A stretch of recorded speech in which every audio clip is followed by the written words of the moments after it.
This is the United States Military Academy. This is FloWrestling.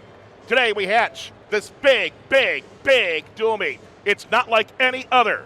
All these men prepared to live and die for all assembled here. Engage in the highest level of hand-to-hand combat. We have the greatest rivalry in intercollegiate athletics here at Crystal Arena. This is Army-Navy Wrestling. Hi everyone, I'm Nikolai Busko. Welcome to the 109.96. Army and Navy, renewing the greatest battle the sport can give you. And we are starting at the very bottom and are working our way to the top. 125 is first. Nick Treaster. If you recognize the last name, you should. He's wrestling for Navy. For Army, it is Charles Farmer. He is ranked 25th in Intermat and 30th in FloWrestling. Farmer is 18-7, 7-2 in duels, 4-1 in the EIWA, 2 falls, 7 techs, 3 majors. Treaster is 6-8 overall, 2-3 in duels, 2-1 in the EIWA, 1 fall, 2 techs, 2 majors. With the quality of competition the last 2 years, Army winning at Navy last year, Navy winning here 2 years ago, I don't know what's going to happen as we sit back and watch these two men settle in.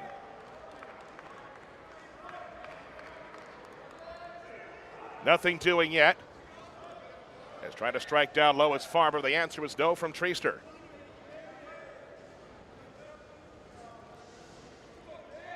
Mention the bloodlines in Treaster are pure Navy, as he's able to send away Farmer there.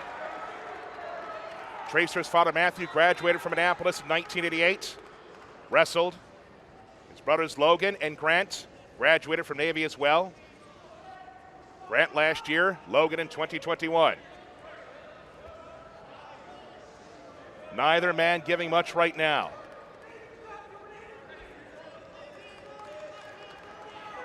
Farmer majoring in systems and decision sciences. Member of Company I2. Thinks he has an ankle. Trying to get good position. He does. He scores first. He might be getting more. There's an angle. Is he flat? He might be. He could be. Farmer trying to squeeze Treaster. Can't get a pin, but he has scored a few more. He is now up by a touchdown. What an explosive start to this dual meet. Farmer maybe best advised to release Treaster and start again. No, he doesn't. Treaster can't get out. He'll start back at the bottom. Well, there's an old saying from Vince Lombardi, if you're on time, you're late. If you're on time, you miss something. Well, there goes one bingo card.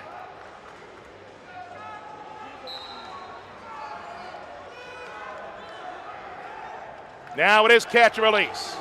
Treaster is on the board. Farmer will start over again. With how tight things are going to be, a 6 may feel like 16, especially out of the gate.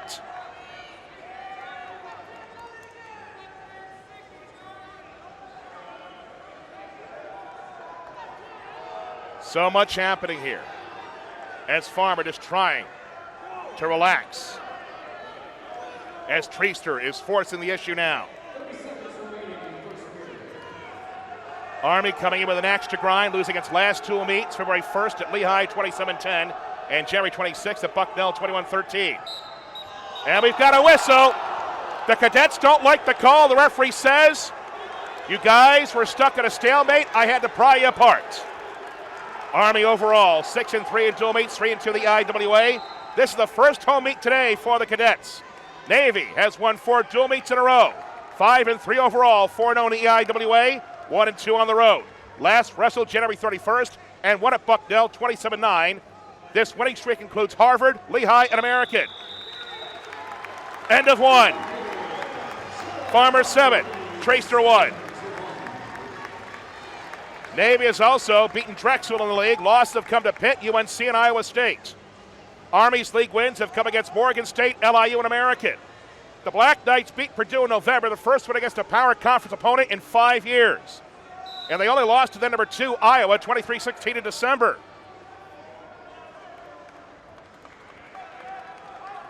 So the escape is given to Treaster. It's now 7-2.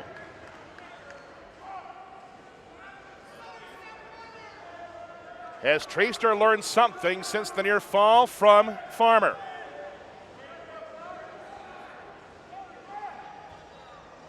Farmer continuing on, just trying to go about his business, looking for the opening, trying to outweight Treaster.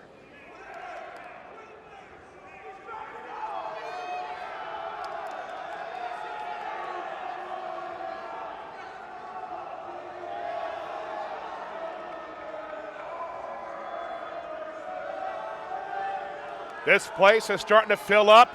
Estimates were a couple of thousand potentially.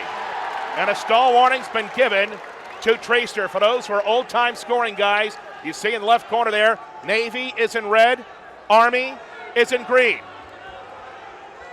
Which, if you think about for a moment, is very fitting, and that might be 3 more for Farmer. Crowd wants 3. He's got time. He'll take the 3. And now he is up by 8.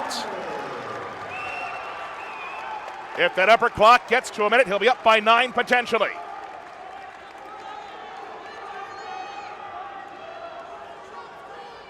That's a lot of effort from a couple of guys that are not that big physically, but it's never about the size of the dog in the fight. It's the size of the fight in the dog here. Treaster wants to escape. He's returned, and out of bounds they go. Treaster is stuck at the bottom.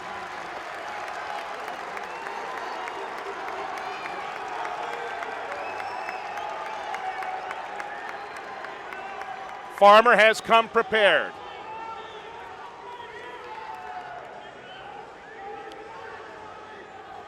Since we're starting at 125, 133 is next.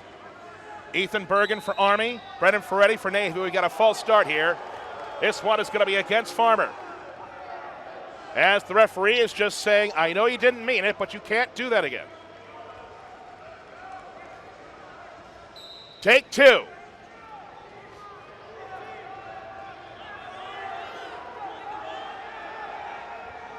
Treaster wants to get out, has 7 seconds to score.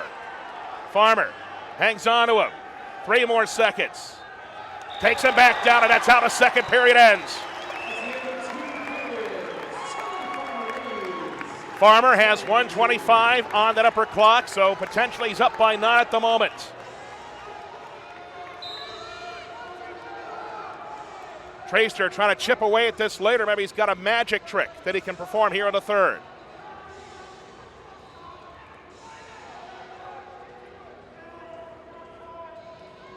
For those new to the sport, the threshold for a major decision is 8. That's the margin there on the screen, but again, the riding time point comes in handy in case something goes wrong, minimally for Farmer, who's looking for that right knee. Tries to circle back.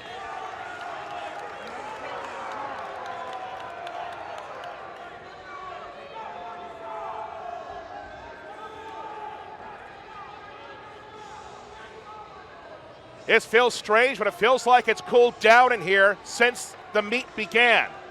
It felt like a sauna during the warm-up.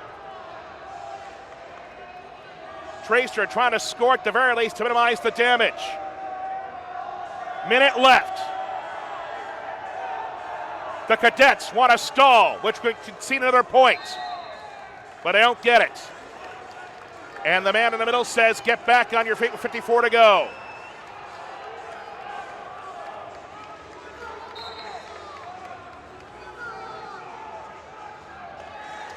Has the right leg, Treaster. Good balance so far by Farmer, has a right ankle. Up and over they go, but no score yet. Farmer trying to bend. He thinks Treaster is Gumby. Coming up on 30 seconds left. And now the referee says enough.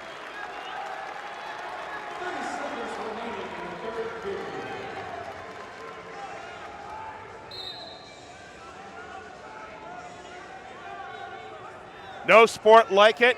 It's just you out there. You have to take perfect care of yourself. These two men have given their all. But right now it appears that Farmer's earnest in the beginning is the difference in this bout. 10 seconds left.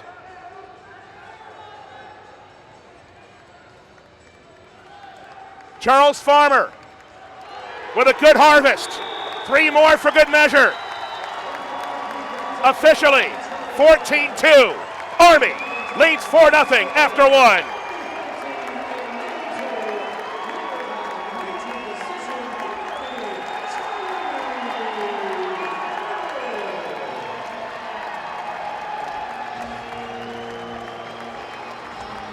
Bonus points are hard to come by today. Army gets one out of the gates.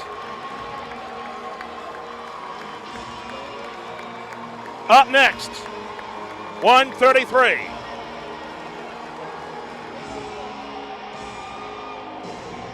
This was the start. Watch what happens here. Got the ankle, lift and sift. As doing some great work was Farmer to ensure that he could score early and assess some dominance in the beginning. Those are happy cadets, but it's early yet. They are loud, they are proud. They want to sing second. Coming up is 133 for Army, Ethan Bergen. Intermat ranked 25th, FloWrestling 31st. 20-5, 6-2 in duels, 3-1 in the EIWA. 3 falls, 3 techs, 3 majors. For Navy, this community recognizes the name. He was the hero for the midshipmen 2 years ago. Brendan Ferretti, 4-9 overall, 1-6 in duels, 1-3 in the EIWA, 1 fall, 1 major. Ferretti got the last-minute win here 2 years ago to allow Navy to sing second.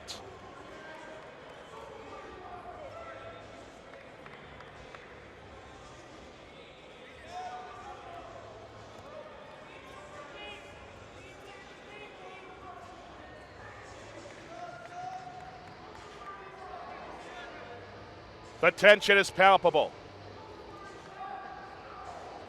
Cannot tell who is the hunter or the hunted right now, and that's okay. 7 minutes can feel like an eternity.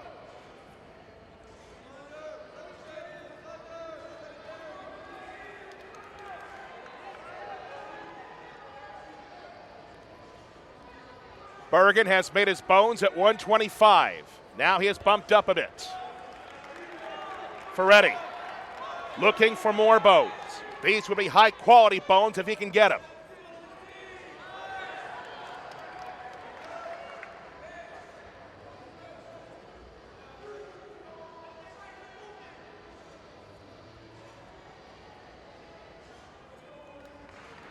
Bergen majoring in engineering management. Ferretti majoring in general science. Ferretti went on official visits to Virginia, Michigan State, and Bucknell before deciding, I want to drop anchor in Annapolis.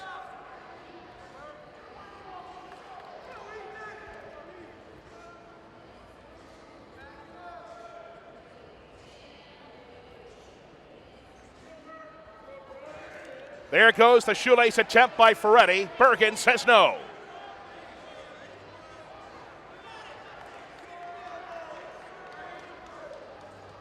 Referee is saying keep going, like a judge telling the jury to continue working on a verdict.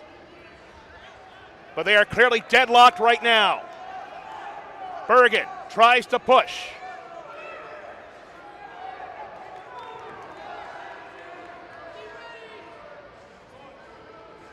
Staring each other in the whites of their eyes. 38 left in the first period, no score yet.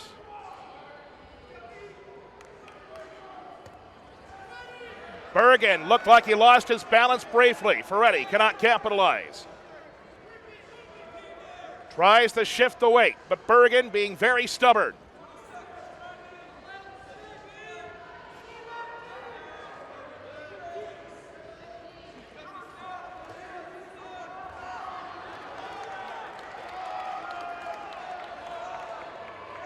Both men have shown they can use their feet.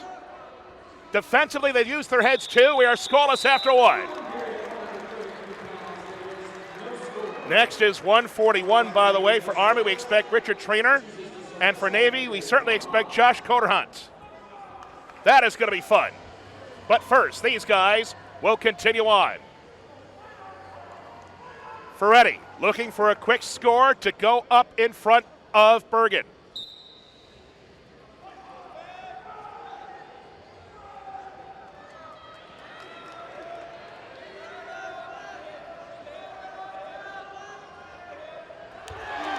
the drum.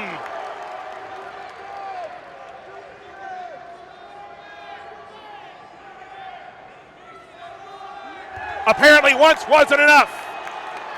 It's still a bass drum, not a timpani. The cadets continue making noise. They are hoping that Bergen can do something special here. Ferretti looking for a way out. Still plenty of time for Bergen to do something.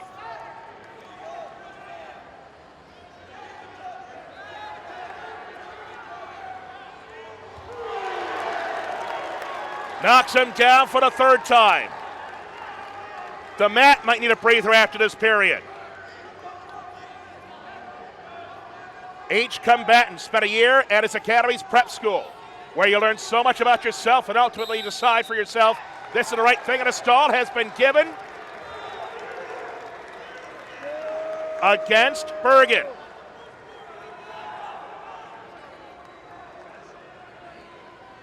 He's got a lot of power here. The referee not exactly pleased with the progress here. He continues building riding time. Ferretti thinks he can escape, but he almost does. And he's brought back a fourth time. If it's 4-4 time, then that's a measure on the sheet that the conductor has. Still has the leg, returns. No score is given, no escape. Ferretti was not apart long enough. 27 seconds left. If this was hockey, Ferretti would be stuck in a penalty box since a minor is normally 2 minutes, and a whistle is blown after the knee and leg is bent in a way the referee doesn't want.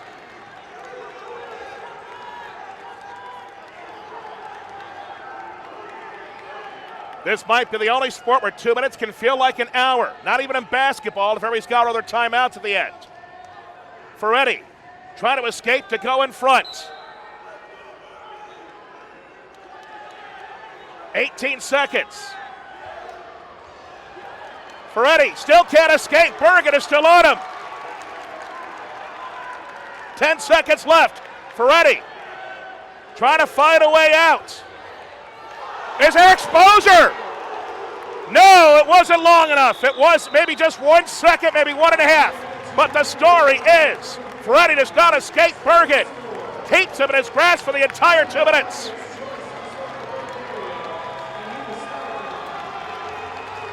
Now, it is Bergen's turn to be the hunted. Ferretti's turn to be the hunter. And Ferretti clearly moved. At Mikey or Navy Marine Corps Stadium, that's a 5-yard penalty. Here it's just a caution. Bergen tries to escape. Ferretti, some power there, trying to be quick immediately, but could not get Bergen on his scapula long enough. Bergen escapes, and again, he's got 147 in his back pocket. So in a sense, he's really up 2-0 right now.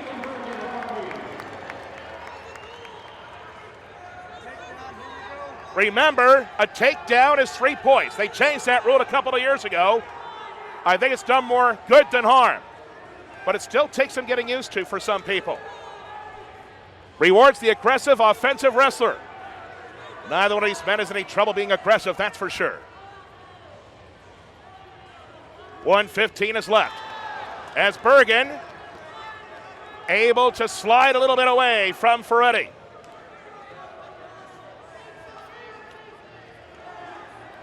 Swing and a miss, strike one. Spring training, I think, starts next week. Ferretti has to start thinking about what he can do at the end here. These men are both in tremendous shape.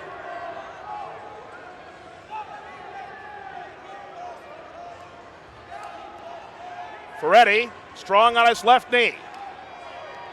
Window isn't closing yet. Remember that Bergen has a caution against him. Might have some positioning here. At the very least, he's in decent form now.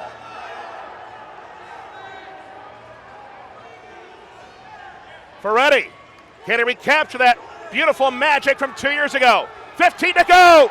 Down they both go! Not in bounds, and I think that's the right call.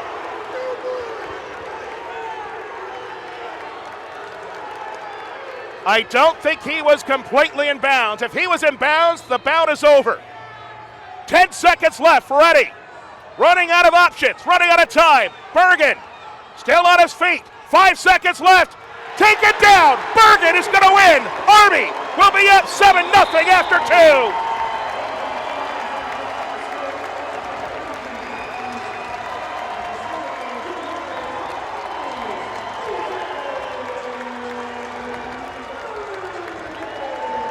Ethan Bergen rewarded for his patience. Won that bout in the second period when he would not give up by any measure, not allowing for Eddie to escape those entire 120 seconds. The mat took a beating.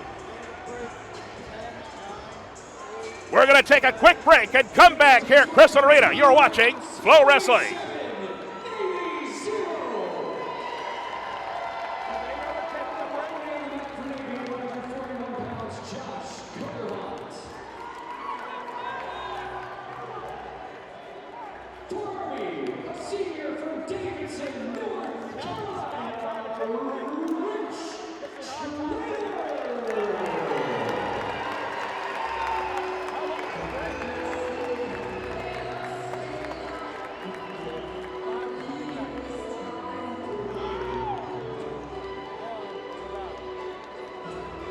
Welcome to 141.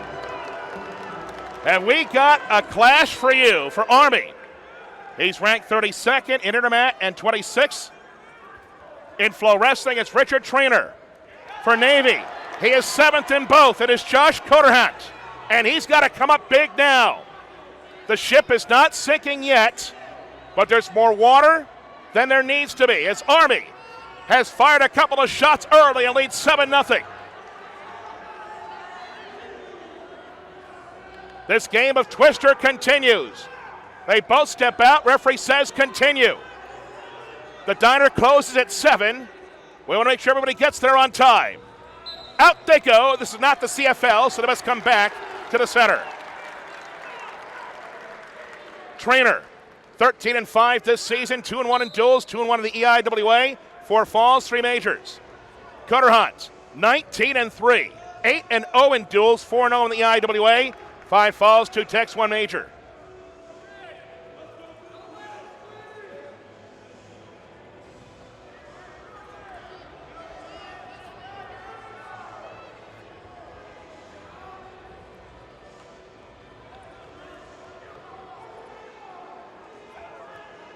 I wish we could have them mic'd up, but we'd be hearing a lot of things that maybe we shouldn't. Just tremendous effort from both men right now.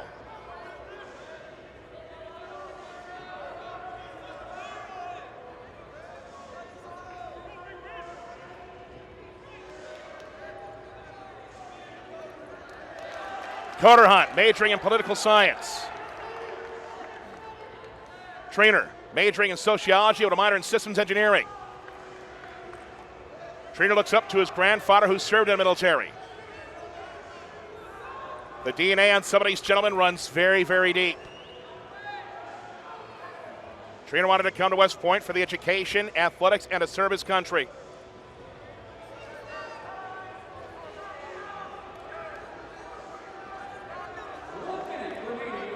No score after 2 minutes.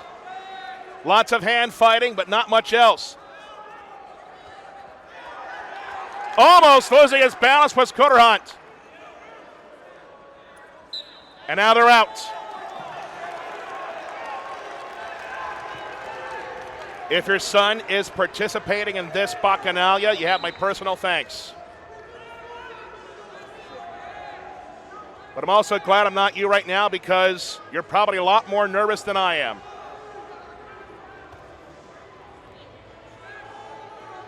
Trainer continues to stand his ground. Coderhunt trying to drive the tempo here. 30 left in the opening period.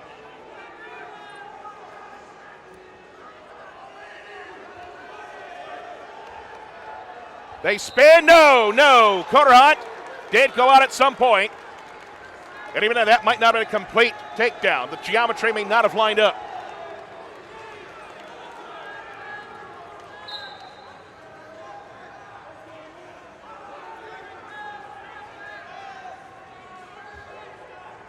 A stall warning has now been given to Trainer.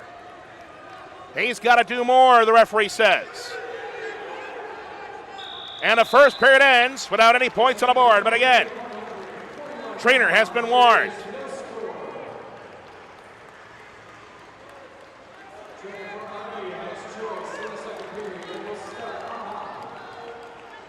So Trainer will see if he can get out in front of Coderhunt with a simple escape.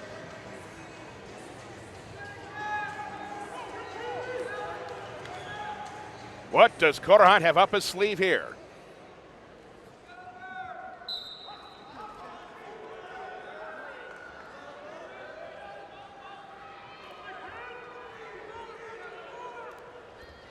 Trainer continues trying to reach, but Coderhunt has him good around the middle.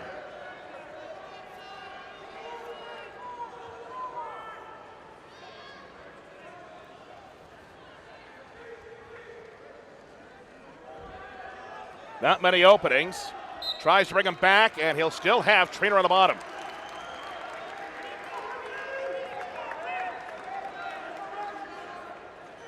.149 is after these guys are done. Trey McDaniel going for Army.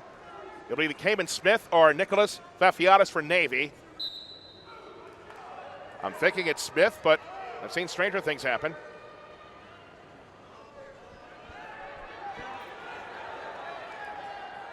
Around that upper right thigh and trying to dive into the deep end of the pool was Trainer to escape.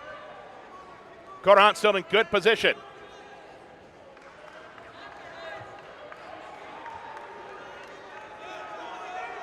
Reminder that Trainer has been cautioned, has to show some kind of progress here, and I'm sure that's one of the conversations referee is having with him right now, trying to lurch him forward. Trying to take the back door, and finally, they're out of bounds, so they'll start again with 52 left. There's 1:08 on the riding clock, so on some level, Coderhunt has accomplished one mission.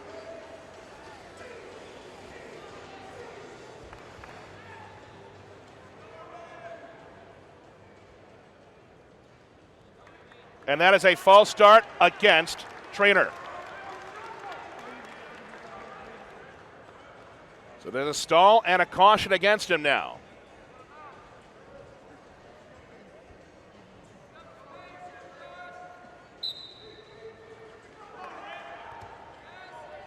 Coderhunt still doing a good job of dictating the tempo. Just has not been able to find the opening he's wanted. The doors are there, but hasn't been able to pick the lock yet.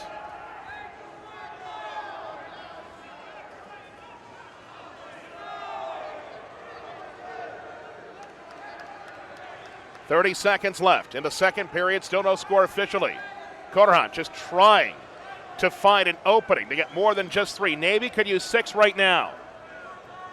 Army in front 7-0 after a major by Farmer out of the gate, and Bergen with a decision over Ferretti. 10 seconds left. The arm continues to bend. Look at all that torque. Period over. So Coderhunt has 2 minutes in his back pocket. Now the big question, what does Trainer have in store? Can Coderhunt escape and get clearly into the driver's seat here? Right now he's stuck in the passenger side of the vehicle.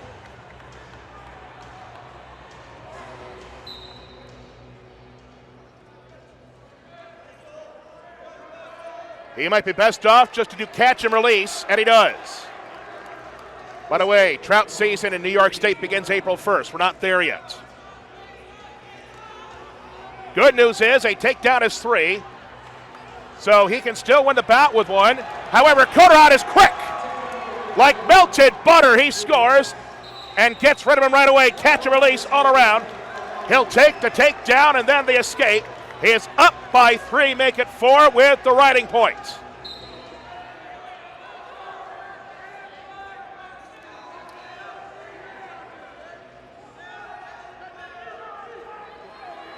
Just amazed how fast Coderhot was in that 5-second sequence.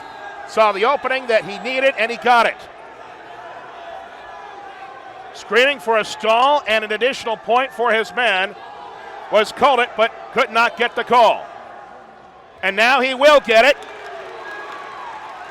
And there's 3 more. And suddenly it is 8-1. It's 7 on the board plus the riding points. The threshold for a major is 8.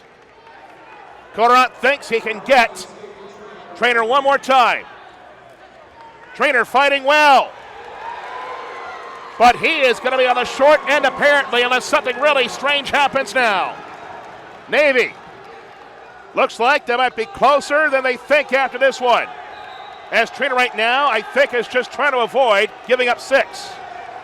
Coderhot is in tremendous shape now. Trainer just trying to see if he can cut into that lead. They have given a point, I believe, on an escape to Trainer, so it's now 11-3 on the board. 12-3 if you include the riding time point. 30 seconds left in the match. Misses, and that's 3 more. Out of bounds they go. So the margin, if you include the riding point, is now 12. Can Coderhot get one more takedown or see if he can get some exposure here? Well, he's saying, let's see if I can get one more right away. 20 seconds left. Right now, Trainer just needs to stay on his feet. Coderhot needs to find a way to take his man down one more time. He will not. Couldn't get it done. 12 seconds left. And he looked at the referee saying, what do you want me to do? And the ref says, you see this yellow and gold end line on the mat? Yes, you got to get it done from point A to point B in that space. 10 seconds left. Josh Coderhot. Another stall, no. He's stuck at 12. 3 seconds left. But Josh Coderhot, tremendous shape. He'll claim 4 for Navy. The midshipmen are on the board.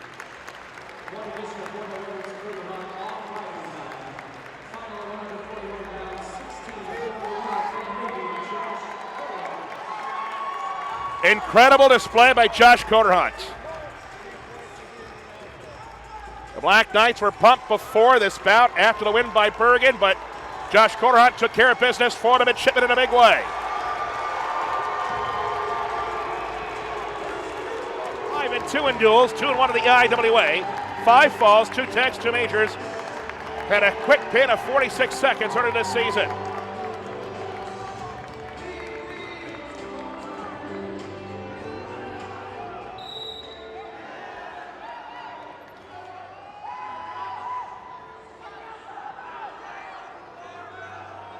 If this was baseball, we'd be in the middle innings right now.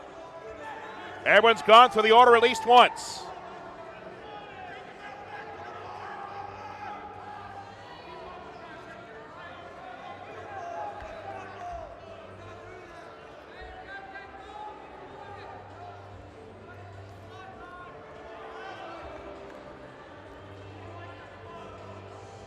Nothing doing yet, but it is early. We've seen a lot of patience from the combatants today.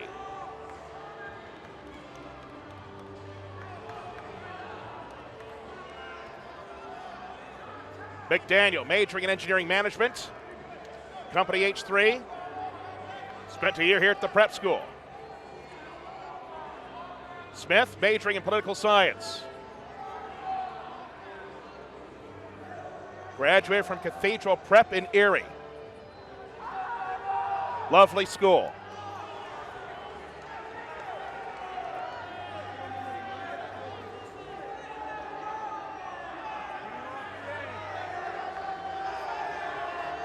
The cadets want to stall on Smith, but they're not going to get it. Looking for that right shin was McDaniel, couldn't find it.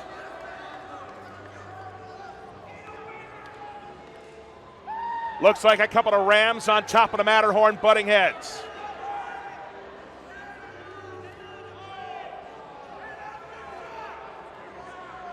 Smith trying to make McDaniel cut him. Now he takes an aggressive move. No score there. Tries to throw him back, and they're out of bounds.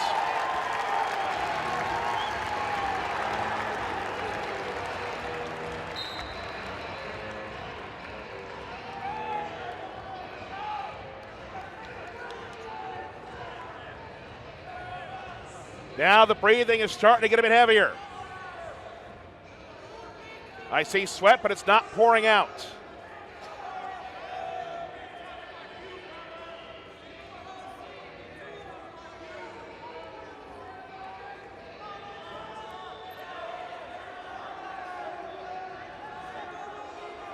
That left hand from McDaniel looked pretty big, but it's not Velcroed to the hair of Smith.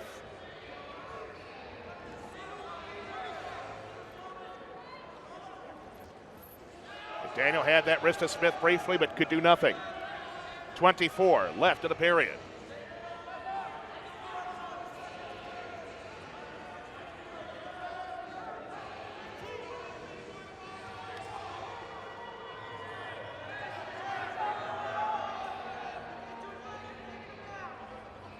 Does either man have a lightning quick move to score at the end here?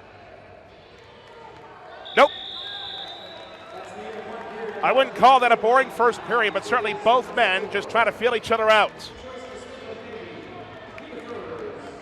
This was the closest thing to a score as both men came tumbling down the hill like Jack and Jill, but neither one could get control in bounds. McDaniel will start on the bottom here and try to score. Can he escape? Smith trying to keep him where he is. There's the escape. And the big thing, besides the point, is it only took 11 seconds. So no reward at all for Mr. Smith.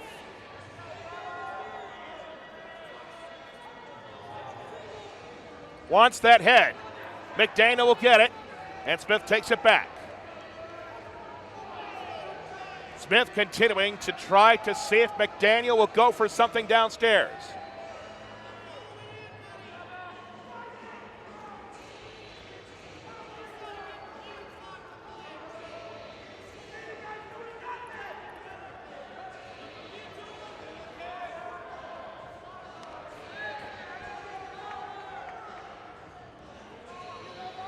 Minute down, minute to go in the second period. One of the referees telling both men to pick up the pace here. McDaniel trying to squeeze Smith. Smith looking for leverage. McDaniel has most of it right now. Smith still good with his base. And now they're pried apart again. I think the Navy camp knew that Smith was in more trouble than McDaniel that moment. 30 seconds left of the second.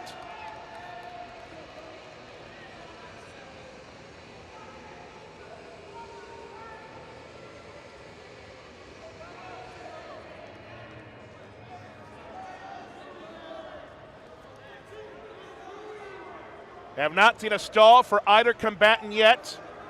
Both guys about the same, just trying to be very, very patient. They've dug their trenches. They've filled the moats, and the Gators are on the way after two. McDaniel in front 1-0.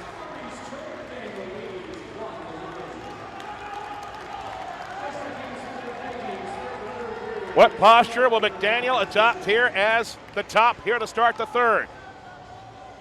If Smith escapes quickly, we're back to square one.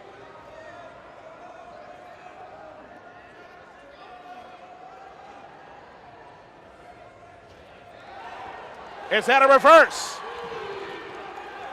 Yes, it is. Smith has taken the lead. Now trying to escape, and doing so is McDaniel. It was a rhombus, but now we're back to square one.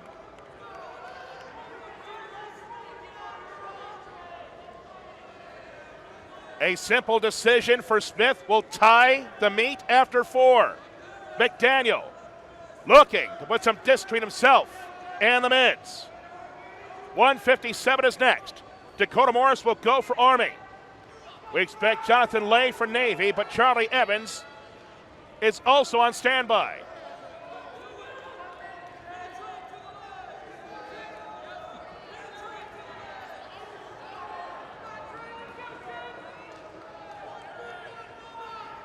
.50 seconds left.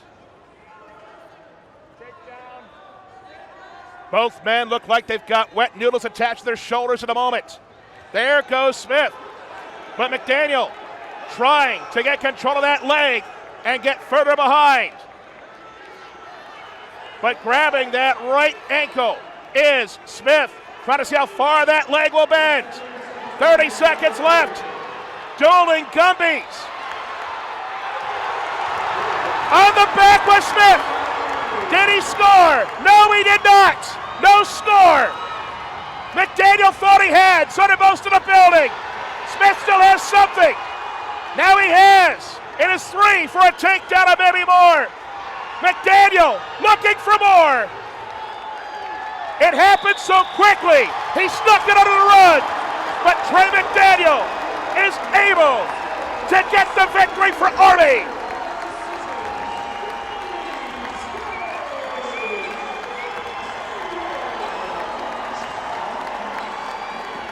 Here's what happened at the end. Yep, that was exposure. McDaniel with a simple decision. Army leads Navy 10-4 after 4. 157 is next.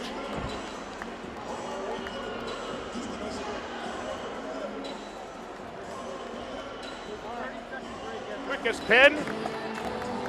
The only one. It took 6 minutes, so we might be here for a while. Jonathan Lay, 10-5 this season, 5-1 in duels, 3-0 in the IWA with 1 fall. Well, if a picture's worth 1,000 words, then our cameraman had writer's cramp there.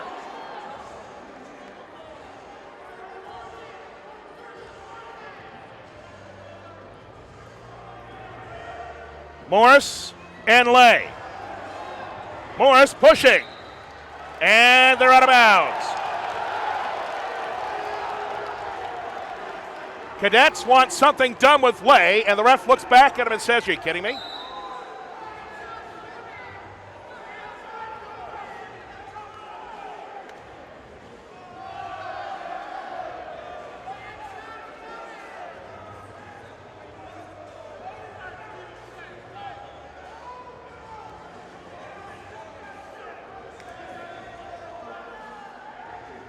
Jonathan Lay, majoring in quantitative economics. Also considered Cornell, North Carolina, Ohio State, and Virginia.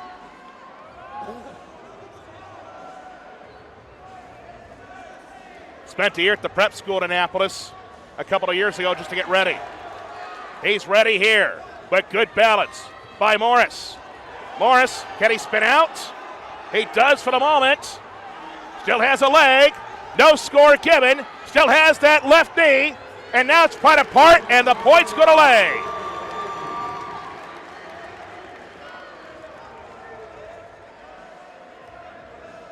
Morris looking for a way out.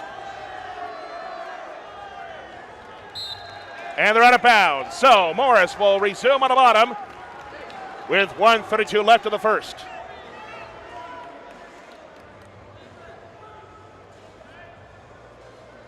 So this is 157.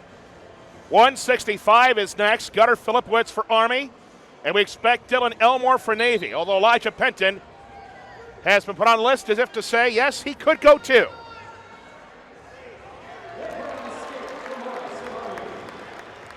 Morris gets out. 3-1. Only 22 in the bank for Lay.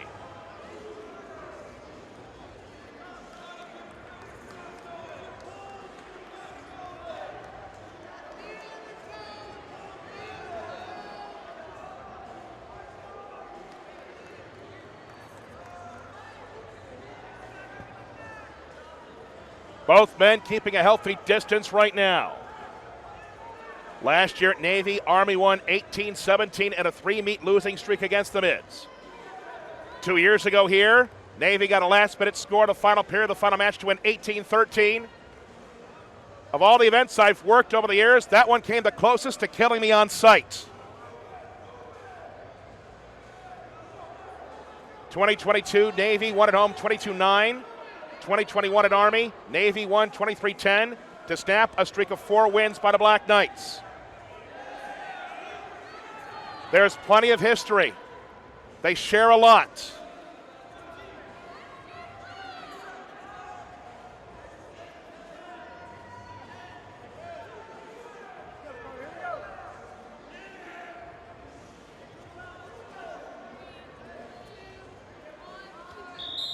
And time runs out here on the first.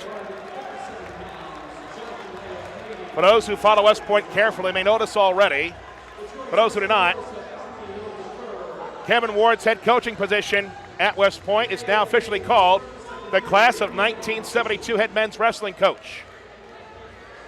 The Class of 72, through a class gift individual donations, raised $1 million to name the head wrestling coach position here at West Point. False start, this will go against Lay. The money will go towards enhancing all aspects of the wrestling cadet athlete experience. For those who know nothing about intercollegiate athletics, this is a huge deal on many, many levels. It's not the only head coaching position at West Point with a name or any kind of endowment. Lay is returned, but not cleanly. Morris trying. Down goes Lay. That was a boom from the back of the stage. If Seiji Ozawa had his baton in his hand, that might have caused him to drop it. The riding clock continues to run. Morris has a long way to go to get to a minute. He may be best focused on seeing if he can get Lay turned a little bit. The cadets want to stall against Lay, but he's clearly not taking a nap. Lay continues looking for a way out. The mouse can smell the cheese, and he finds his way through the maze. It is now 4-1. A takedown by Morris will tie the bout.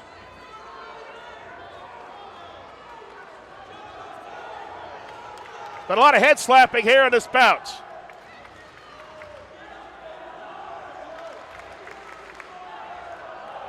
The natives are starting to make some noise. The Red Bull has kicked in.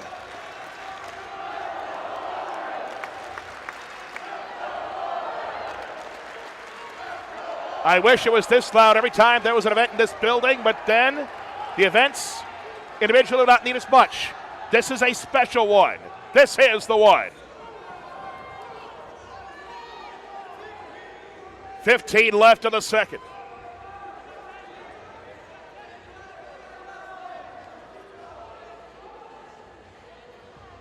Both men showing their reach advantages. And time runs out here in a second.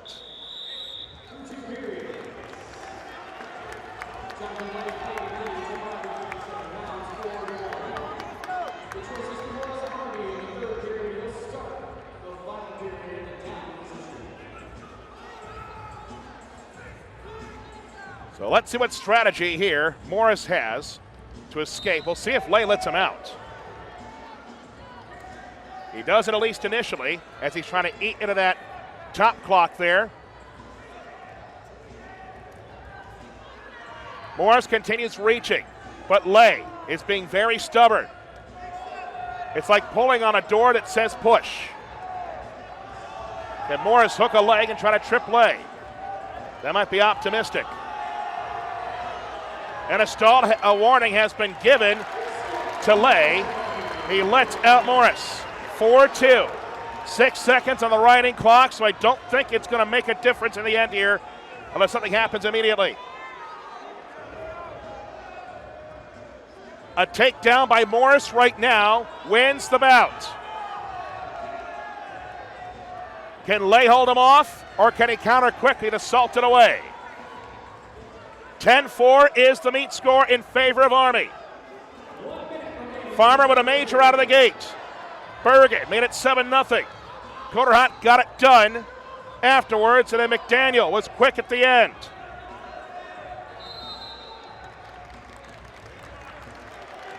They'll bring him back to the middle of 48 left.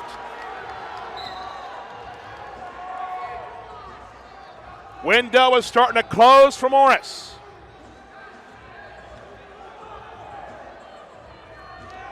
He has the right thigh. Can he get a good grip and drive off his knees? Lay is trying to stand pat. Gets back up. 30 seconds left.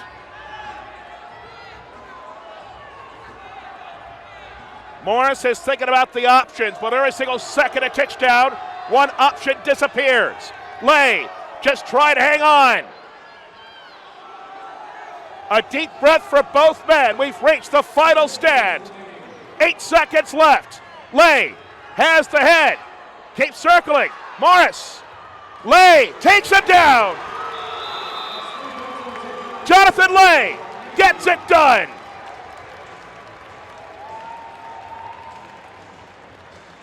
Looks like the official final score will be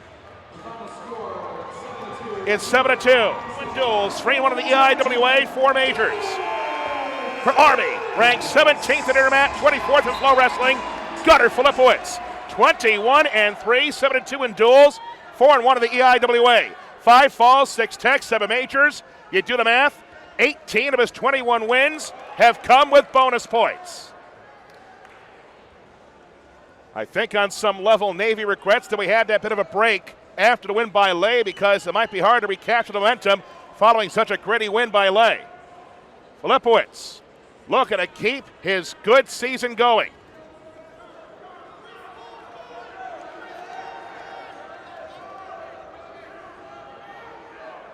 $174 is next, by the way. That might be, to borrow a poker term, the river card. A lot happening there, but first at 165, Filipowicz and Elmore. Gripping hard enough to leave fingerprints on the other combatant's arms. Filipowicz says, out of my way. Calling on red.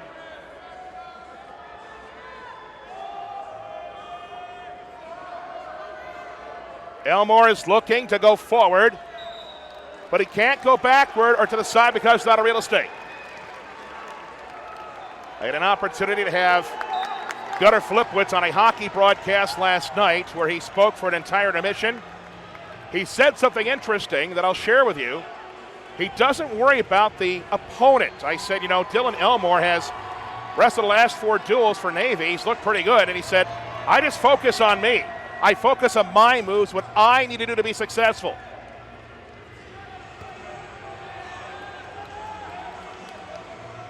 Halfway through the first period, no score. Feel like I've said that a lot today.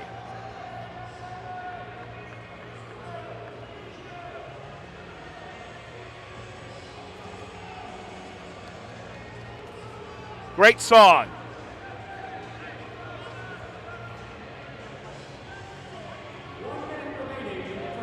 Good footwork by Elmore. He's going to need it to continue. Everybody in camo down to the right wants a stall call. They're not getting it yet. Looking for a leg was Filipowicz. And now they get a stall warning on Elmore. Filipowicz is definitely dictating the tempo.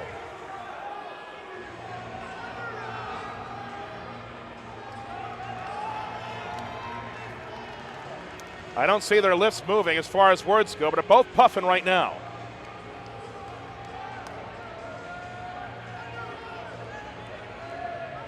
Those aren't just wet noodles anymore. They look like whips that a lion tamer would have.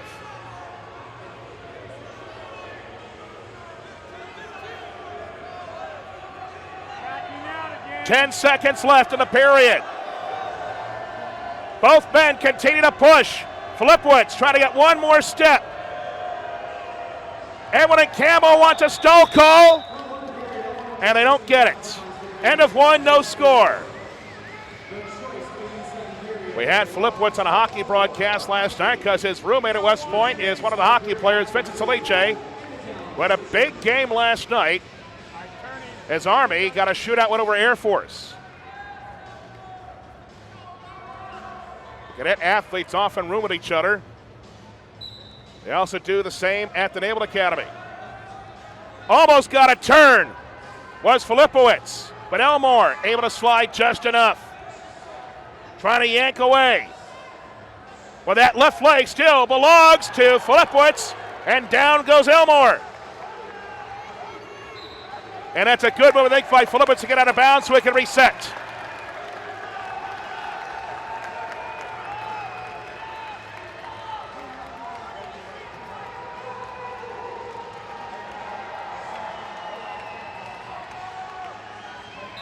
Elmore enjoys hunting, fishing, video games, and working out with his buddies. Most of these young men do. Also played football in high school. Spent last year at the Naval Academy Prep School.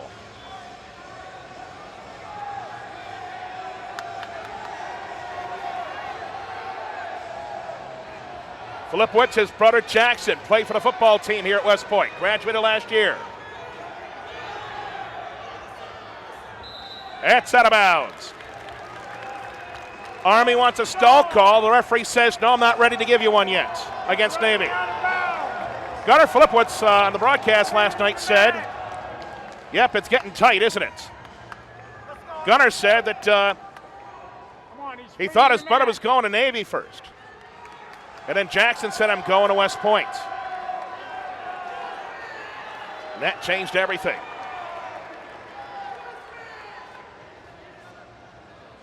Well, here's the good news now for Filipowicz. He has a minute on the board as far as riding time goes, but hasn't been able to do much yet besides that.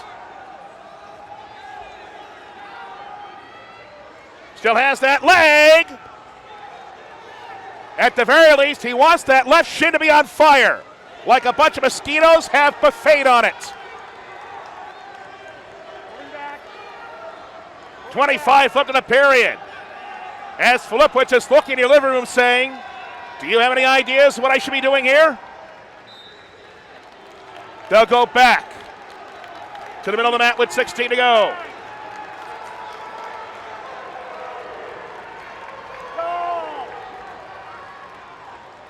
Filipowicz, 17th in Intermat, 24th in FloWrestling. Elmore has come on strong lately. Elmore has 15 seconds to escape and get on the board, but Filipowicz continues keeping his sternum flush in the middle.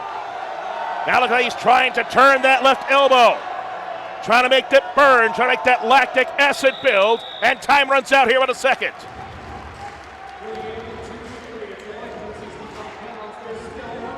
Filipowicz has built a war chest of riding time. He's got 2 minutes. He will now look for an escape. Or will he? Nope. Looks like Elmore says catch and release. So Filipowicz is really up 2-0. And this is where the three-point takedown helps the wrestler who's behind. It has to be more aggressive. Elmore can still take the lead with a takedown. Filipowicz still on him. Went for a high-risk, high-reward move. If he converts that and scores, this place erupts like a high school volcano. Lots of baking soda and vinegar involved. It's starting to get tense. Filipowicz and Elmore right now. Harkins and Wask presumably on deck at 174 in what will feel like the bout of the day on some level. Trying to stay on his feet with balance and able to avoid the backside takedown from Elmore was Filipowicz.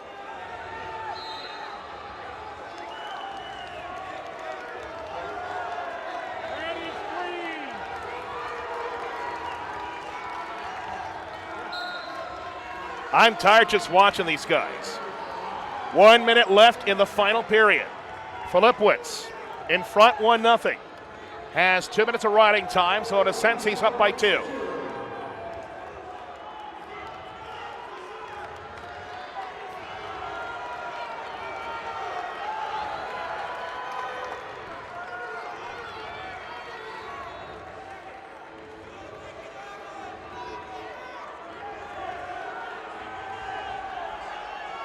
And a stall warning has been given against Filipowicz. And that's his way of telling the referee, I didn't deserve it. 30 seconds left. Filipowicz biting on a towel that came from Jerry Tarkanian. You must do the same now. It was good for him, it's good for you. Uh-oh, here goes the leg. Elmore looking for a takedown. Great balance by Filipowicz, trying to get out of bounds. Filipowicz trying to pull, trying to get Elmore. Filipowicz still has it. Great flexibility. No! Elmore did get it. Filipowicz by the hair on his chinny chin chin. Still in front 1-0. 4 seconds left.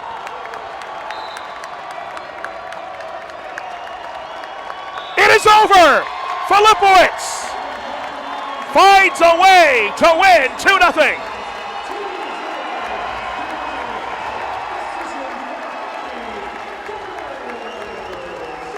That is a critical win by a guy who worked hard against a guy just working as hard.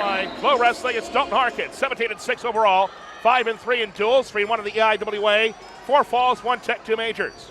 For Navy, 14th in each of those 2 polls, it's Danny Wask, 17-5, 7-1 in duels, 4-0 in the EIWA, 3 techs, 2 majors.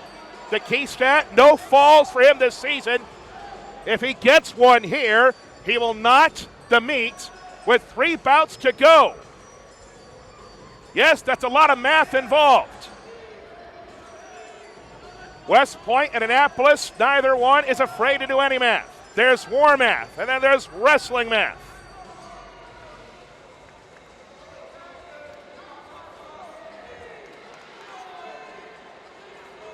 That looks painful. But Wask can't pull off the head from the shoulders. It doesn't work that way.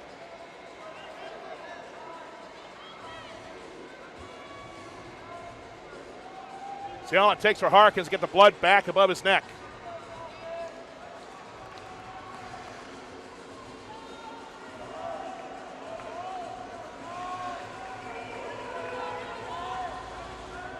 Harkins in 2023, EIWA 6th place finish at the championship at 165.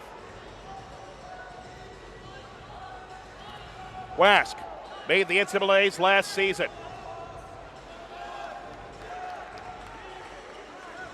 Wask placed 3rd at the U20 World Team Trials and 4th at the Midlands Championship, where he upset 2-time NCAA qualifier Troy Fisher Northwestern. Wask is majoring in history. Harkins majoring in engineering management. Chose West Point for the opportunities provided by the academy. Very rarely at West Point or Annapolis do you hear a young person say, "This was my safety school." That's why they share so much and it's always so special. And the referee says that's enough. 50 seconds left in the first. Almost every combatant today has had saint-like patience in the first period. The only one with no patience was Farmer at 125 for Army, but that was okay. Down goes Harkins. Wask is in front.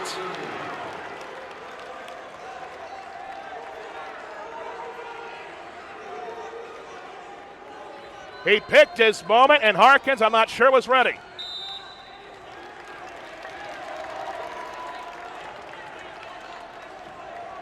So Harkins will stay on the bottom with 15 seconds left. There you go. If you blink, you miss it. It's like being on Metro North. You blink, you miss Spuyten Duyvil, and suddenly you're at 125th Street. You live in this area, you understand what I mean.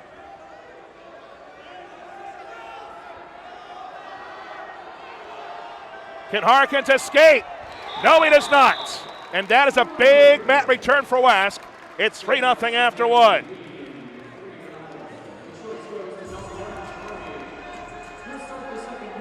He thought he could escape, and the answer was no. The Eastern Intercollegiate Wrestling Association is the oldest wrestling conference in the nation. Learn more about it, please visit its website, eiwawrestling.org. Again, eiwawrestling.org. There's always a debate whether or not the EIWA should have a true dual meet schedule, but I think it'll be a lot of work although it would certainly be fun to watch. This way you have to go against everybody. So Harkins has escaped. It's 3-1, only 38 on the clock in favor of Wask. That's nothing. A stall warning's been given to Harkins.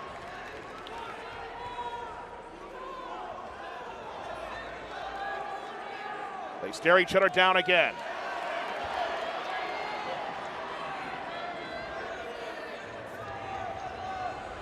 Putting all kinds of pressure on that right thigh of Wask is Harkins, but certainly not enough to put a Charlie horse, and the referee says enough already.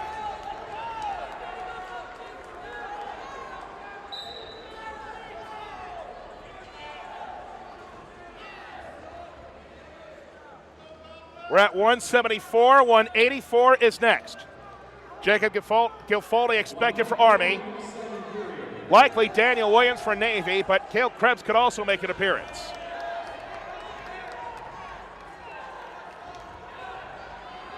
Up and over. Harkins looking at that left ankle. Can Wask turn around?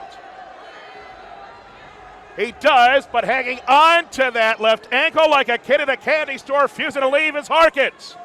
He wants the dark chocolate, not the milk chocolate, and he gets the dark chocolate. They'll reset with 31 left here with a second. If there's dark chocolate left in the store didn't do a good enough job ahead of Valentine's Day.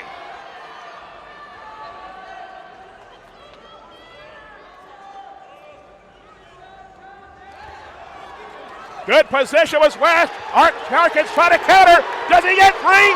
He might have more than three. He is squeezing from the bottom of the two-minute toothpaste. And suddenly, Harkins has the lead.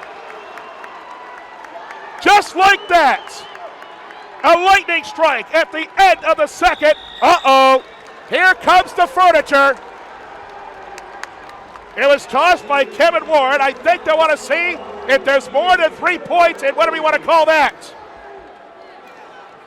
Kevin Ward. Well, it is Sunday, so we can say he is giving a sermon. He believes, I think, that there was some scapular contact on the mat.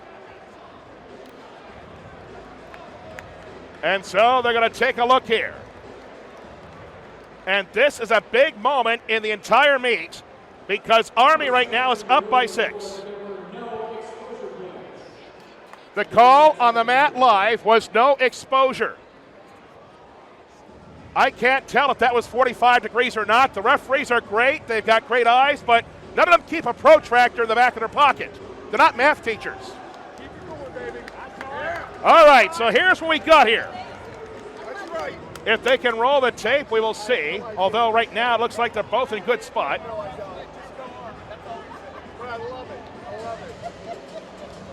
Wow, what an expectation we had today, and both sides have met it. So, as we await the result here, all right. What's the story? And it looks like I'm going to have to turn the monitor around. If the guys in the truck can help us out, we would greatly appreciate it. That's a Rembrandt.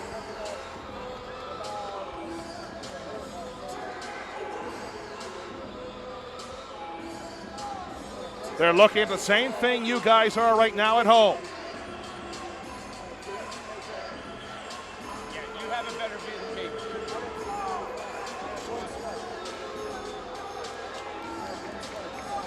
Yep, there's one right there. And nothing else comes after that, right? Yeah, just the one side. The jury is out, and it's ordered sandwiches.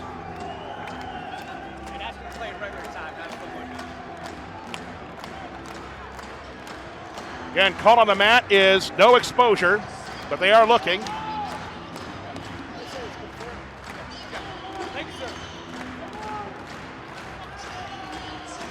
They are done. I can turn the monitor back around. I like having to be able to see what's going on. That was close. And we'll see what's up now. The score right now is 4-3 after 2. James Brandenburg gets it, and it looks like no additional points. Well, this is not enough to cause an eggnog riot, but the fans here at West Point are not happy. So Wask dodges a cannonball, can tie the bout with a simple escape. And it looks like he moved.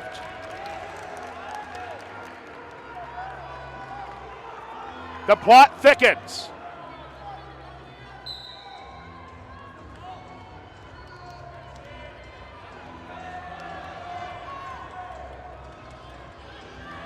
Harkins lets him out. Okay, a simple takedown now likely wins the bout.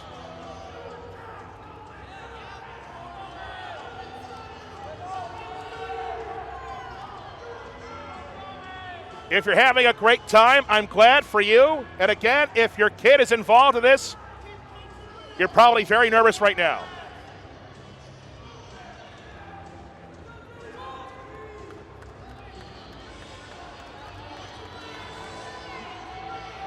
Nothing yet. The trenches have been dug. The gators I mentioned are now here. One of them's related to the gator that was taken out by Happy Gilmore, so he's got an axe to grind and lots of sharp teeth.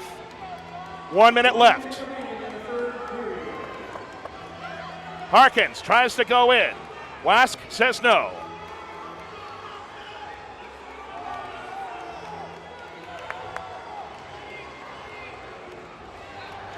Wask gets that right knee. Can he do something with it? Harkins trying to hold off. 40 seconds left. It feels like an eternity for sure.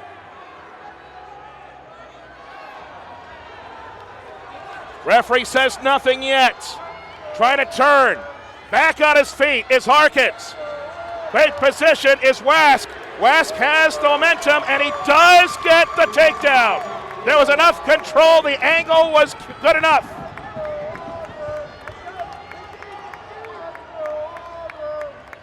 Can Harkins get one more lightning strike? Well, whatever it is, Harkins has to work quickly. He needs to whip up some instant potatoes, otherwise Wask will have a hard-fought victory and Navy will get close again.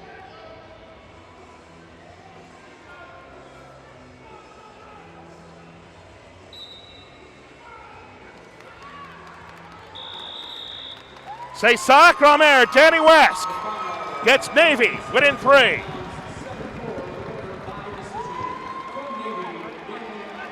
It wasn't very much at the end, but Danny Wask takes care of Dalton Harkins, 7-4.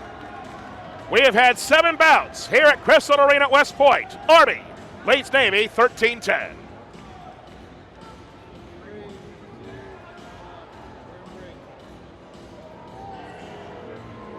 With 3 bouts remaining, your team score Army 13 and Navy 10. We move to 184 pounds. On the mat for Navy, a sophomore from Orlando, Danny Williams. And his opponent from Army, a freshman from Harrisburg, Pennsylvania, he is Jacob Guilford.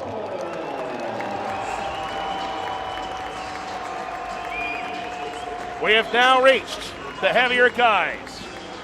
184 is the weight class. For Army, it is Jacob Guilford. 8-7 this season, 1-2 in duels. 1-2 in the EIWA, 4 falls, 1 major. For Navy, he needs a simple decision to tie this meet at 13. And most people around the country would say we are not surprised it's this close. It is Daniel Williams. Williams on the season, 11-10, 3-4 in duels, 3-1 in the EIWA, 3 techs, 3 majors.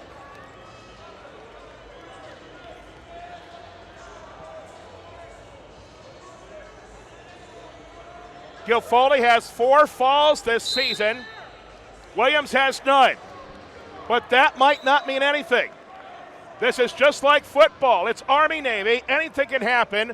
All the bingo cards go Cyrillic by the time we're all done.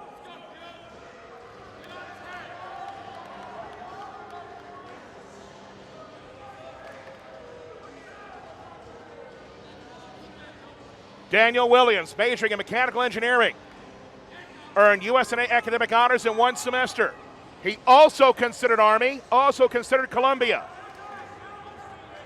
This is a man who wants to serve, and he has found a home in Annapolis.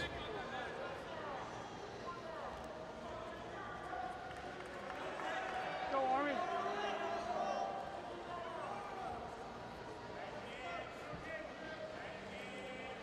Gil Foley, a talented athlete, also played lacrosse and ran cross country in high school.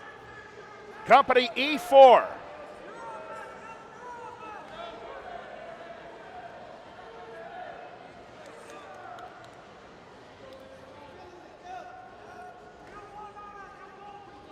Williams was the starter at 197 for 5 duels last season.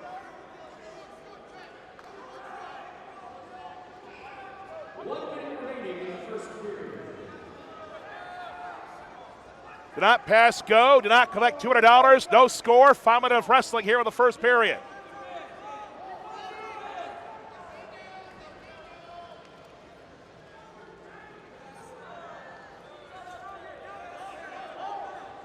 Very grateful that Kevin Ward and Kerry Collett had their troops ready to go today.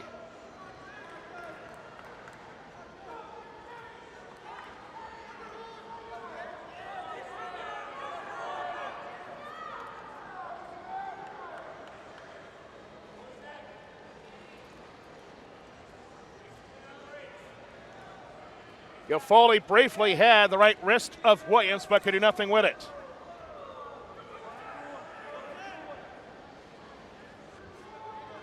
Again, the meet score is 13-10 Army. Army in front by 3. A simple decision is 3 on the board. If Williams gets that, we'll be tied into the final 2 bouts.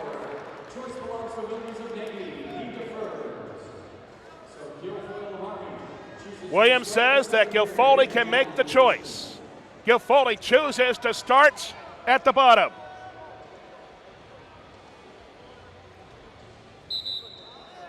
And a false start against Williams.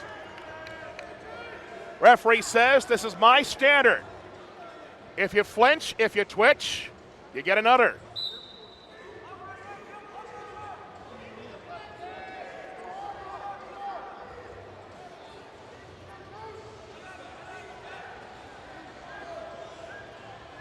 No progress yet. Gil Foley looking for an escape. That upper clock is important. Williams trying to get to a whole minute on there. Gil Foley looking, but still in the grasp. No, he spins away like the Tasmanian Devil and gets out of bounds. In football, that'll be a first down. Instead, Gil Foley has the lead.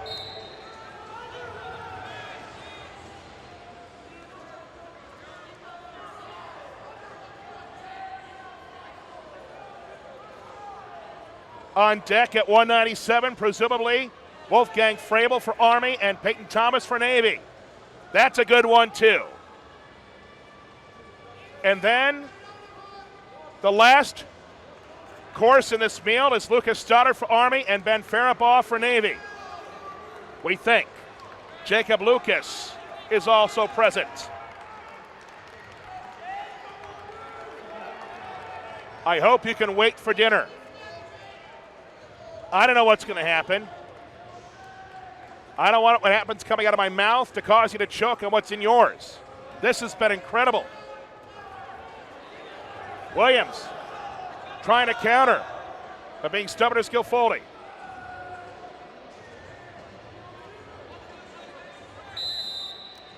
And the referee says enough already. This is the escape. And actually looked like Gil Foley had the wrist of Williams, almost used momentum against him.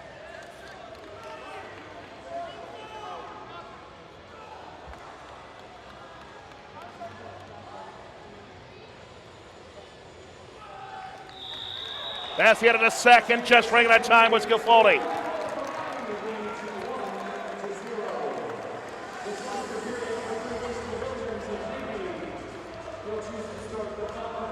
The Eastern Intercollegiate Wrestling Association formed in 1904. Long before Twitter. To keep up with the latest news, please check out its account on X at EIWA Wrestling. Again, EIWA Wrestling on X. Down goes Williams. Does Gilfoldi have a plan or two? Theoretically, if he keeps in that spot for 2 minutes, he'll win the bout, but that would be exhausting for everybody, and some people might find that boring. Williams thinking about a plan, trying to trudge through the mud. I'm sure there's a lot of that outside right now. There was ice when I woke up this morning. Grateful that Newberg Noah John was able to chip away so the driveway would not keep me from being here. I'm glad I'm here. I'm glad you're watching here on FloWrestling. Those who choose this path on our behalf, future soldiers, sailors, and Marines. Who will sing second? Army trying to prove its chances of doing that. As Gilfoldi is working on a foundation, trying to build a house with all 206 bones belonging to Williams. Minute left in this bout. Gilfoldi, a razor-thin margin of 1-0. Williams, I don't think he's gassed. I just think he's being very patient right now. The cadets think he's taking a nap. 35 left, and now a stall warning is given.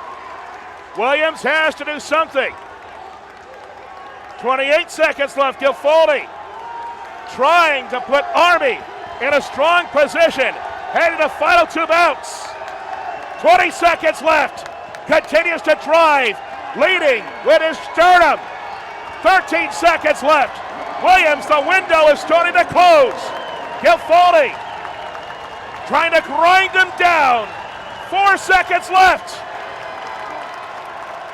Gilfoldi wins 2-0. Army is up by 6.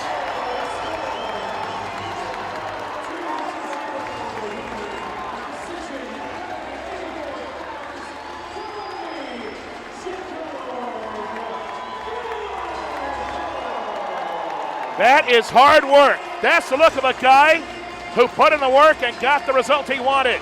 No, it's not pretty, but remember, even Picasso goes for a minute auction. After 8, Army leads Navy 16-10.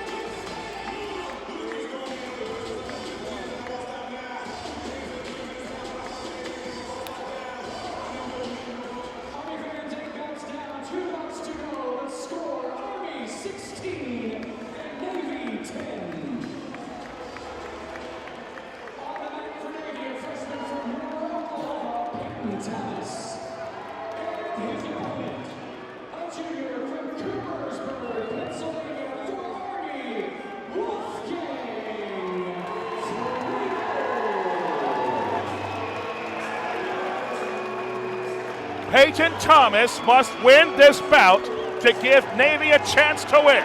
Army leads 16-10. A simple decision for Wolfgang Frabel will allow Army to sing second. Frabel ranked 27th by Intermat and 29th by FloWrestling. 16-8, 5-4 in duels, 3-2 in the IWA, 1 fall, 4 tech, 6 majors.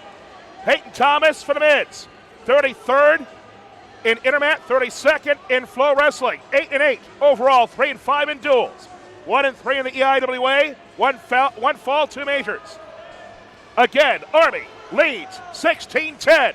A simple decision for Frabel will allow Army to sing second. Thomas wrestling with urgency. He needs to do that. Frabel trying to turn him around, has the ankle. Frabel continues to push. How far can that body bend? How low can you go even though there's no limbo? And the referee says that looks painful. 56 seconds out of 420 potentially. No score yet.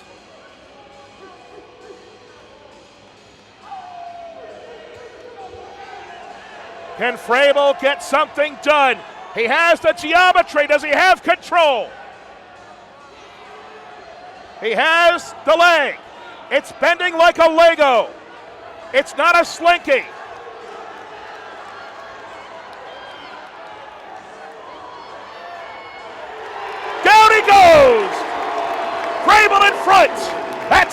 takedown.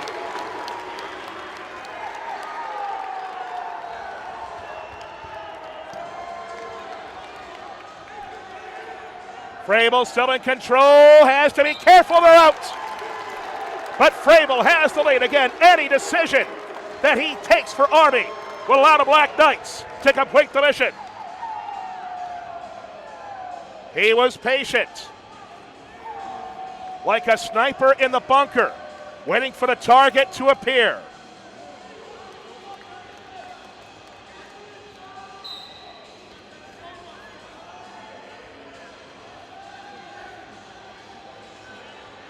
He lets him out, 3-1. Wolfgang Frabel from Coopersburg, Pennsylvania, attended Wyoming Seminary. Major is computer science. Company C3. Peyton Thomas, Moore, Oklahoma. Enjoys hunting, fishing, and camping. This is his first experience with this. Spent last year at Naps. Went 32-0 in his senior year at Moore. So he knows how to win. He's got Frabel now, and Frabel turns around to avoid the takedown. Kolak continues yelling at his combatant to keep it going. 10 seconds left in the period. And staying in a good position somehow, there's your slinky move. And somehow, some way, Frabel retains the lead at the end of the period.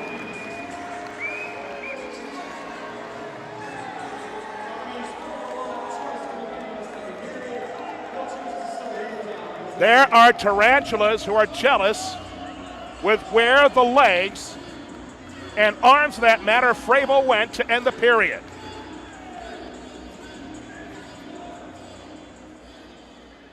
You could probably say the same thing a little bit for Thomas. So Frabel takes the bottom here.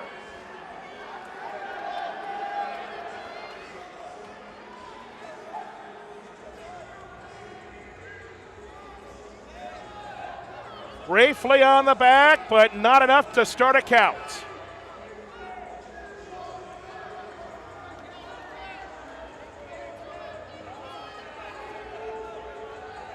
On deck at 285, by the way, Lucas Stoddard for Army, and presumably Ben Faribaugh for Navy. Faribaugh rooting hard for Thomas, wants an opportunity. Again, a simple decision by Frabel, wins the meet for Army. And would take the drama we've enjoyed the last 2 years when these service academies have gotten together. Frabel looking to take another step. Can't get one. Minute down, we're going to go in the second period. Frabel still in front, 3-1. Army leads the meet, 16-10.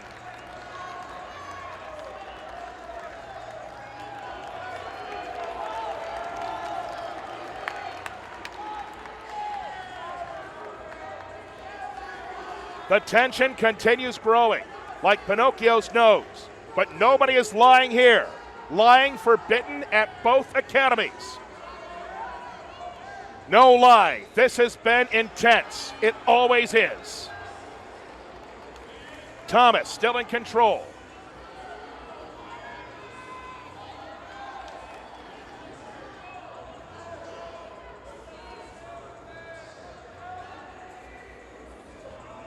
Is he running out of ideas? Or does he feel married to one move that he knows would get his team 6? Frabel's on his feet, no escape yet. Keeps his balance. The way that left foot just bent, I'm glad his Achilles is in great shape.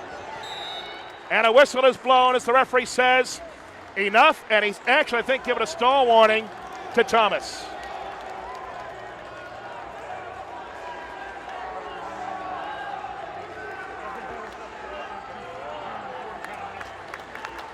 This house sounds somewhat divided.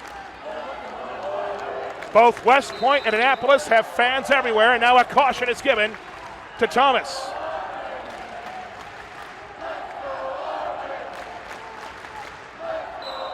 It is normally not this loud inside this great building unless Navy's basketball teams are here. And there's an escape for Frable. That's a big one. So here's the good news. Frable's in front 4-1 after 2. Bad news is, for him, good news for Thomas, that's why he's still in the match. He's got a $1:30 of riding time. So a takedown would give Thomas the lead, if not the win. There's the quick spin again. If he was on skates, he would have landed a double axel. Curious what posture Frable will have here. He could just go catch and release and try to win the match on his feet. Wait a minute. There was some movement, and it was more than just a blink.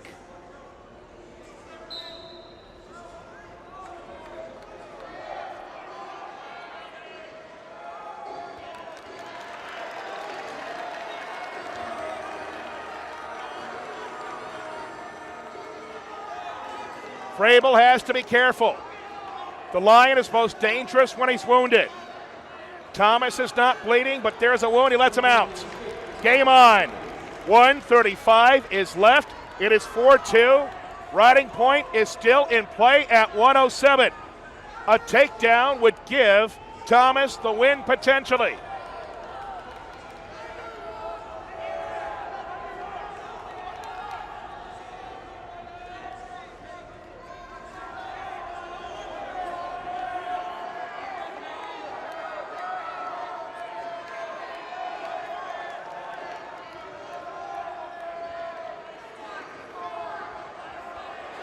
There goes the leg. Can he get him down? Hopping on one leg like a pogo stick and doing the splits. A 7-10 in the right alley was Frable to not concede. 48 seconds left. 48 seconds from singing second for Army. Frable, can he reverse the tide here? No score yet. A score for Frable might do it. Referee says no. He continues waving his arms. Now he gives the score to Frable. That is a titanic decision. And that may give Army the opportunity to sing second. 15 seconds to go. Thomas is out of bounds and he might be out of gas. Army 13 seconds away from singing second. They lead 16-10. With still one match to go.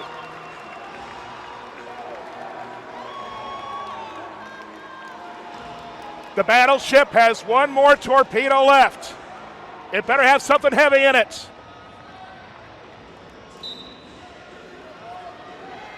Frable returns, stays on his stomach.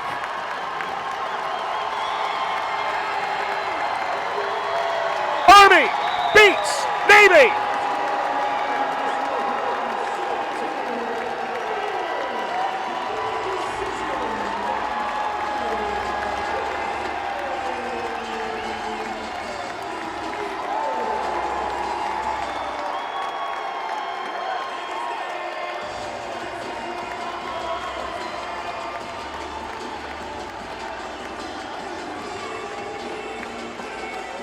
Incredible work by Wolfgang Frable.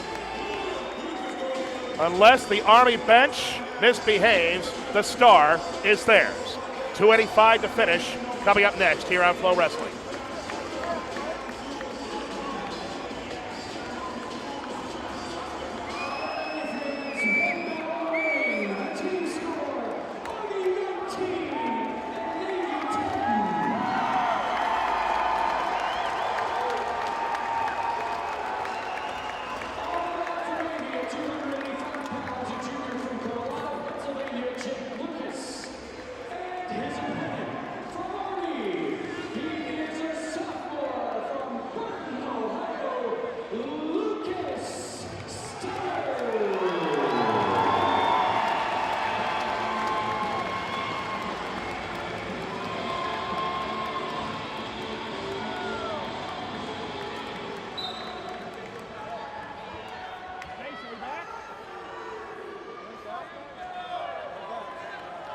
Well, I've got some bad news for those who love the sport.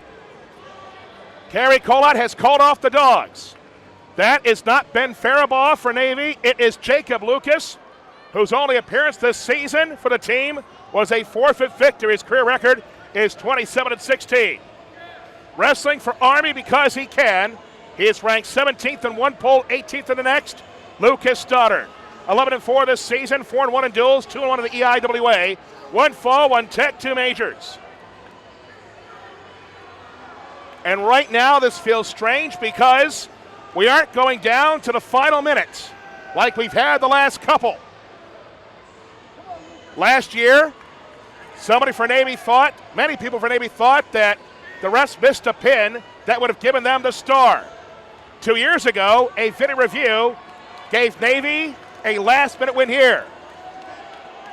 But that's okay. Lucas Stoddard still wants to win. Jacob Lucas is getting the opportunity to compete. We have Lucas versus Lucas.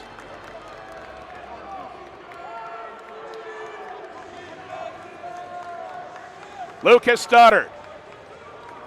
He's got 2 more years after this. Qualified for the NCAAs last year. 6th place finish in the EIWA Championships. Attended a prep school for a year, was a state champion in Ohio.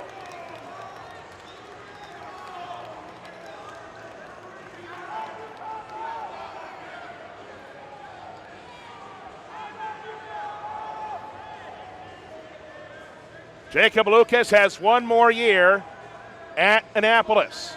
Carlisle, PA is home. Father Jerry played football at Kutztown. That's how it's pronounced, by the way, not Kutztown, or KU. Majoring in political science, Mr. Lucas.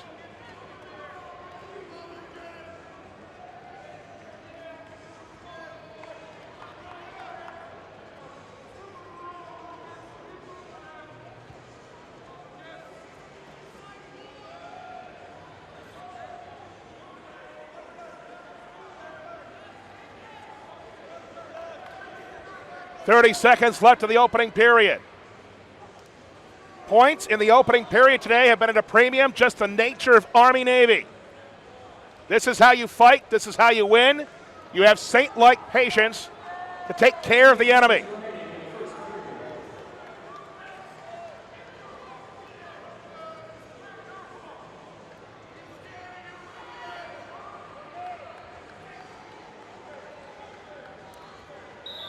That's the end of the first period.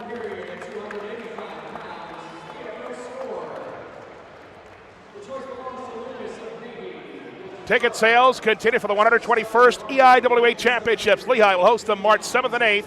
To buy tickets, please head to the website, eiwrestling.org.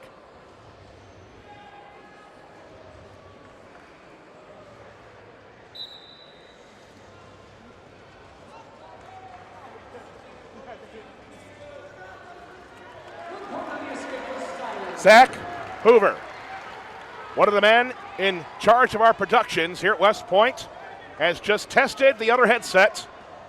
I've got a feeling we're going to have at least one guest after this one is over with.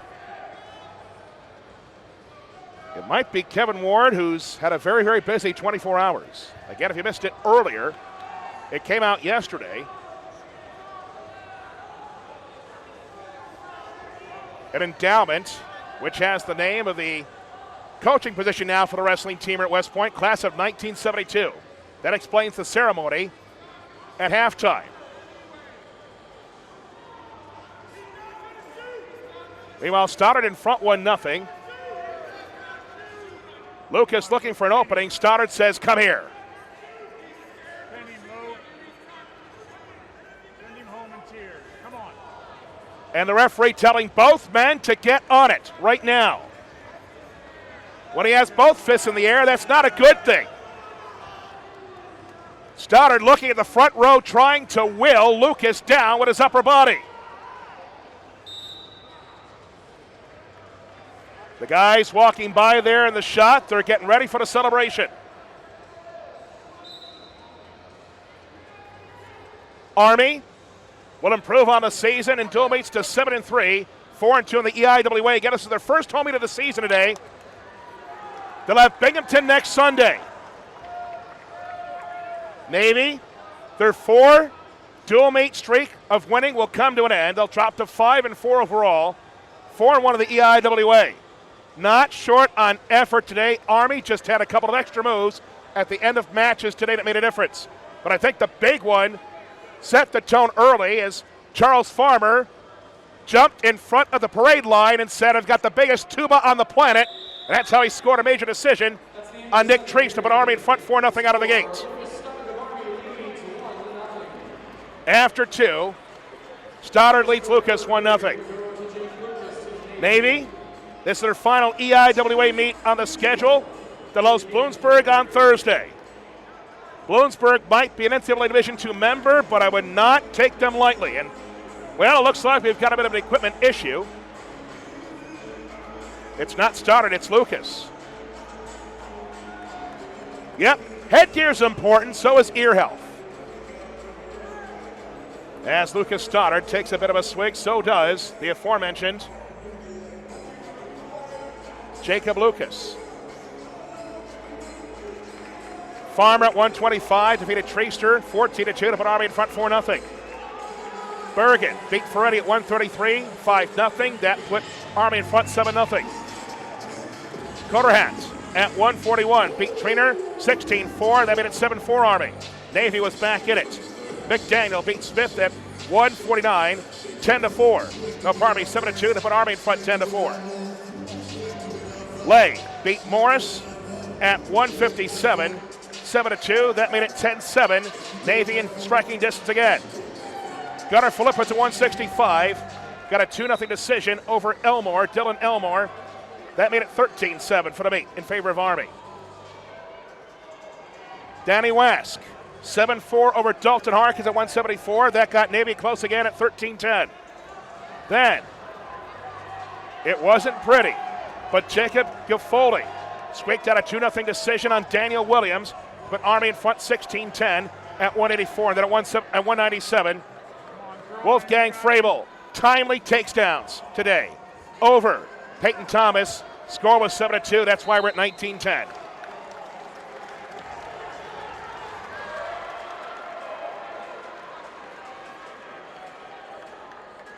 .126 is left. Jacob Lucas has shown he was ready to fight today. Lucas Stoddard, I am absolutely certain, was expecting Ben Faribaugh.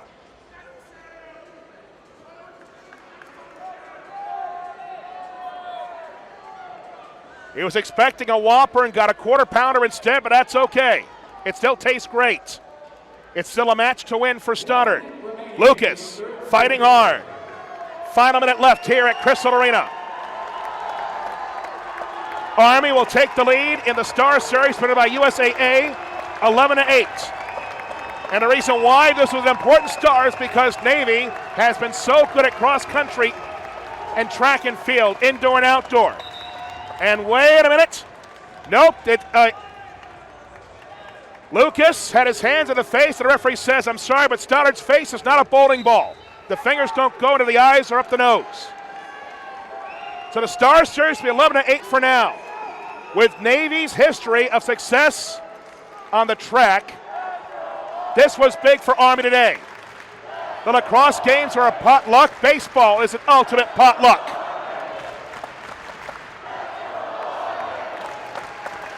The West Point community will be loud and proud.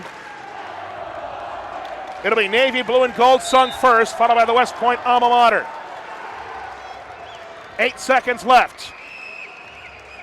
There's the contraption one more time.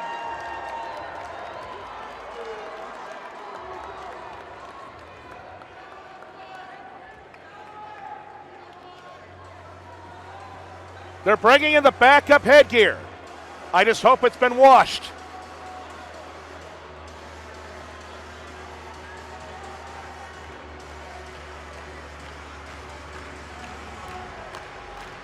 Yep, it went through. Oh, there it goes. If you follow baseball years and years ago, the late Jerry Remy wanted to broadcast the Red Sox on Nesson. There was a piece of pizza that flew off somebody's jacket. near the third base dugout. I think Jerry said, here comes the pizza. Well, here comes the headgear.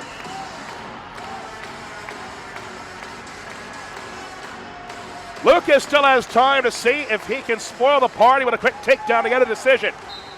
But Stoddard is just watching carefully, shoves him away, and Lucas Stoddard will complete the star victory for Army.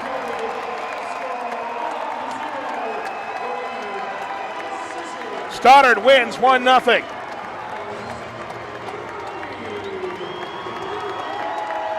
Army wins 22-10 over Navy.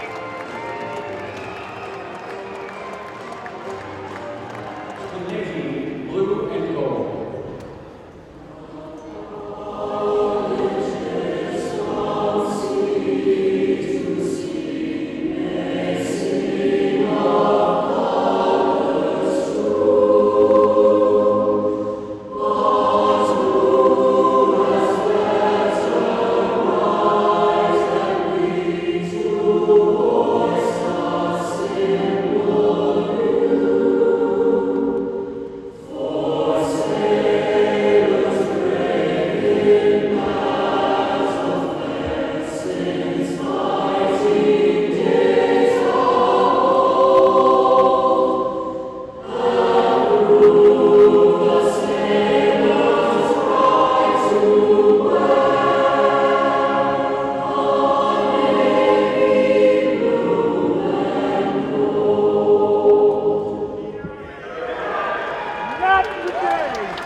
And now, the flag of the West Point alma mater.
An incredible day here. How did it feel to just be part of this rivalry? For those who've never been here, what is it like, Army-Navy wrestling, and how is it different from other sports that are part of the Star Series? Yeah, sure. You know, there's really nothing else like it. There's no other college rivalry, in my opinion, that even comes close. And just to be a part of a rivalry with so much passion and so much intensity. And, you know, I tell everybody, you're going to see at this dual meet, you're going to see 20 people lay it on the line and give everything they've got. And when you're here watching, you know they're going to fight like crazy, like it means the world to them. But it's not going to be the most important thing these young men do in their lives. And that makes this rivalry pretty special, and really fortunate to be a part of it. We're going to hear from Charles Farmer in just a minute. I thought that everybody on balance for both teams did a great job being patient, looking to counter the opening period. Not much scoring in the opening period today. What got into Charles Farmer? He was ready to go. Did he have a different type of Red Bull from everybody else? I want it now. Well, I think he knew we wanted to start at 125 pounds, and we were able to, and he knew that you know, he's our spark plug, and he can get it off to a hot start. He almost blew the roof off of this building here. That was electric, and he scored early, and then he kept scoring and scored bonus points all the way through the last whistle of the match. Big time start for us. Did you feel like at any point in this meet today that your team was in trouble because it never led by less than 3? No, I mean, I think you expect that when you come into these matches. You know, you expect things to be really tough, and you focus on just wrestling really hard as you can compete. wrestling through every position that you can, and then you look up and then you see the team score. But your focus is just compete as hard as you can, every position, every opportunity you get. And our guys did that. We're able to pull away with the team score late. But this match is always competitive. It's always going to be tough, and our guys were tough today. This season has had a lot of powerful moments. The win against Purdue, going so well toe-to-toe with Iowa. The Southern Scuffle, placing second here at the Black Day Invitational. What does this season and this victory in particular mean to your seniors who are soon to graduate? Well, this feels really good. And we had a couple seniors in the lineup here, but this, it feels really good to get this one at home. And this book's not written yet. We got a couple chapters left, and we get to compete again next week, and then 2 weeks after that at the EIWA tournament, and then the NCAA championship. So things, this can propel us forward. Feels really good. We're going to let it feel good tonight, and then we're moving forward. Class of 1972 head coach. Yeah. How does that sound, and how much work went into this? When did this work begin?